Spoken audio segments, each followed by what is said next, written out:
मालूम है, जब आप अपनी आँख बंद करके देखेंगे या सोचेंगे कि आपके सामने कोई एटीट्यूड वर्ड को यूज़ कर रहा हो, तो आपके सामने कैसा परसेप्शन या छवि नज़र आएगी।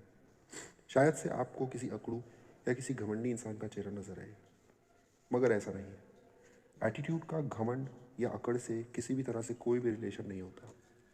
असल मायने में एटीट्यूड का मतलब होता है रिएक्शन, कि आप किस तरह चीज़ों पर रिएक्ट कर रहे हैं। आपके साथ कुछ अच्छा हो रहा है तो आप उस समय कैसे रिएक्ट कर रहे हैं, और अगर आपके साथ कुछ बुरा हो रहा है तो आप उस समय कैसे रिएक्ट कर रहे हैं।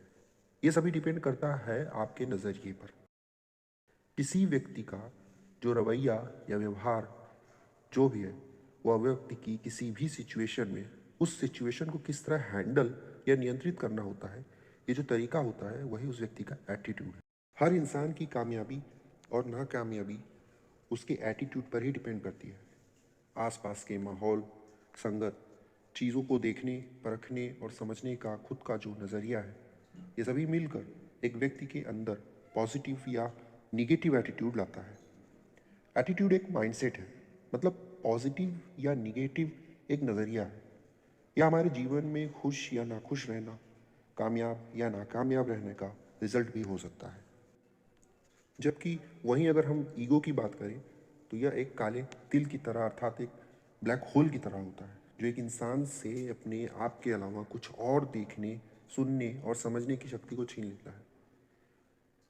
उसके लिए किसी भी दूसरे का दुख, दर्द, सही गलत या किसी बात को लेकर दूसरे का नज़रिया कुछ भी मायने नहीं रखता।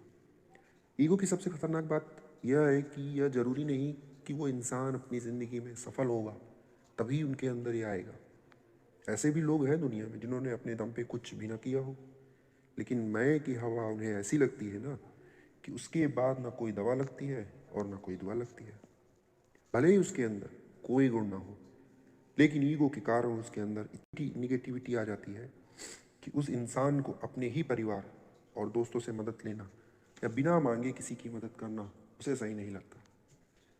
ऐसा इंसान अपनी बात या अपने किसी भी काम को सही साबित करने के लिए किसी भी हद तक जाने के लिए नहीं डरता। अपनी इस जिद और ईगो से उसे ये भी नहीं समझ आता कि दूसरों को गलत साबित करने में अपना खुद का कितना नुकसान कर रहा है। ईगो और अच्छे से समझने के लिए इस लाइन को आप याद रखें। ये बात समंदर को खल गई कि एक कागज की नाव मुझ पर कैसे चल गई।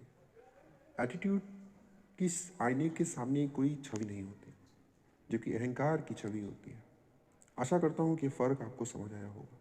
आप भी अपने लाइफ में पॉजिटिव एटीट्यूड के साथ आगे बढ़ें और खुश रहें